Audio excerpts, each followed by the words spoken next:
Iya. Halo, selamat siang Pak Ami. Iya. Selamat siang. Iya Pak Ami. Saya perkenalkan, nama saya Dimas dari Bang Pak. Ada apa Mas? Boleh minta waktunya 2 menit sebentar aja Pak. Saya ada kabar gembira buat Pak Ami. 2 menit ya? Iya, monggo. Begini Pak, ceritanya saya ingin menawarkan ada produk kami yang terbaru, Credit Card Platinum kami untuk Bapak. Kebetulan Bapak yang terpilih jadi calon nasabah kami. Cashback, melakukan pencairan dana tunai 30 juta 2 hari Pak pencairannya. Gimana Pak? Bapak tertarik? Apalagi ini belum ada pembebasan annual fee tahunannya Pak. Baik. Sebelumnya saya boleh tanya dulu ya? Boleh Pak? Nggak masalah ya? Baik. Mas Dimas Muslim? Saya, iya Pak, betul Pak. Muslim ya, Alhamdulillah ya. Kita sama-sama Muslim. Iya Pak. Mas Dimas pernah dengar nggak tentang riba? Iya, pernah dengar. Pernah dengar ya? Iya. Pernah kebayang bahaya riba nggak? Bahaya riba? Iya tahu Pak. Mungkin pernah dengar hadisnya atau ayat Qur'annya? Pak, Pernah? tapi Pak, bagaimana? Masih tertarik Pak dengan kartu kredit platinum kami Pak? Nanti kita lanjutkan. Saya boleh cerita dulu? Ya, boleh. Jadi gini Mas Dimas. Coba Mas Dimas bayangkan kalau ada orang yang berzina sama ibunya. Kira-kira respon masyarakat gimana? Semua orang sepakat jelek ya. Gimana? Maksudnya gimana Pak? Kalau misalnya ada orang yang berzina sama ibunya, semua orang akan menganggap dia melakukan perbuatan yang maksiat. Ya bejat itu Pak. Oh, bejat sekali ya. Bejat Pak. Baik, kita sama-sama sepakat untuk itu. Iya. Begini, Nabi SAW menyebut bahwasanya riba itu ada 73 pintu. Pintu yang paling ringan, kata Nabi SAW, dosa riba itu seperti berzina sama ibunya Mas. Itu nilai dosa riba yang paling ringan. Coba kalau Anda tadi tawarkan 30 juta, itu berapa nilai ribanya? Ya, tapi kan Baik, saya lanjutkan boleh? ya. Ya, kita lanjutkan dulu ya. Ya. Saya sebutkan, ini ada beberapa fase kehidupan manusia. Orang yang makan riba semuanya mendapatkan azab dari Allah.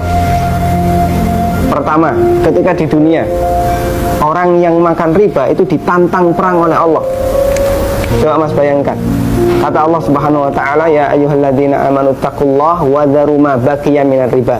Wahai orang yang beriman, bertakwalah kepada Allah dan tinggalkan semua bentuk riba.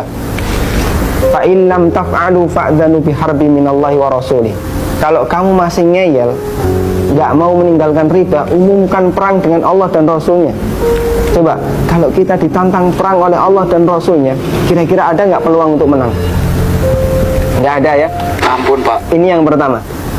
Yang kedua, orang yang mati dalam kondisi membawa dosa riba, makan riba, nanti dia akan dihukum di kuburan dalam bentuk berenang di sungai darah. Masya Allah, berenang di sungai darah.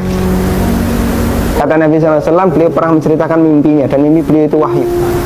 Nabi SAW pernah melihat ada orang yang berenang di sungai darah, kemudian di tepi sungai ada orang yang membawa batu. Setiap orang ini berenang menepi, dilempari batu ke mulutnya, kemudian balik ke tengah. Ini yang kedua.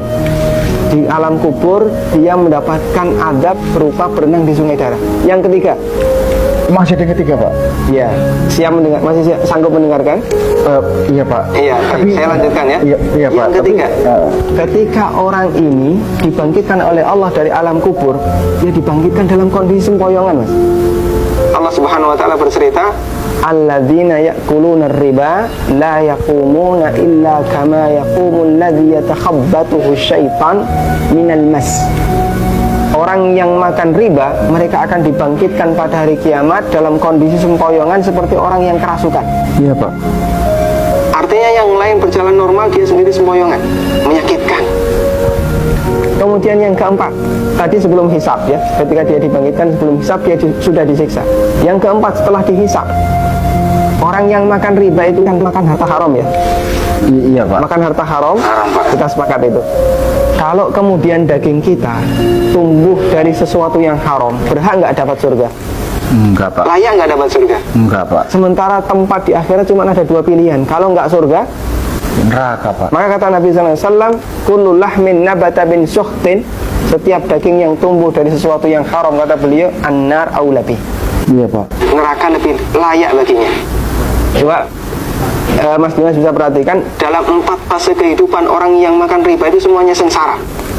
Ketika masih hidup di dunia, dia ditantang perang oleh Allah, Ketika mati dia berenang di sungai darah. Iya Pak. Ketika dibangkitkan dalam kondisi sempoyongan, setelah hisab dia ditempatkan di neraka. Iya Pak. Masya Allah. Masih ada tawaran yang lain? Ampun Pak. Masih dilanjutkan? Saya ampun Pak. Mas Dimas bisa renungkan Iya Pak. beberapa poin yang tadi saya sampaikan. Iya Pak. Nanti kalau misalnya ada sesuatu yang belum jelas, tidak masalah, hubungi saya lagi. Iya Pak. Kita akan lanjutkan diskusi tentang riba. Iya Pak. Bisa? Bisa Pak. Ya, terima kasih ya. Assalamualaikum. Waalaikumsalam.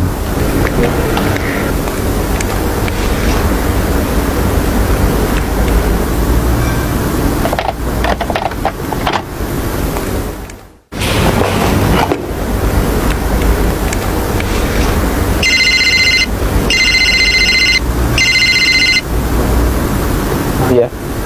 Halo, assalamualaikum Pak. Waalaikumsalam warahmatullahi. Saya Dimas nih yang tadi Pak. Iya Mas Dimas. Iya. Gimana nih Mas Dimas? Ada tawaran apa lagi nih? Ada lowongan kerjaan nggak ya Pak ya?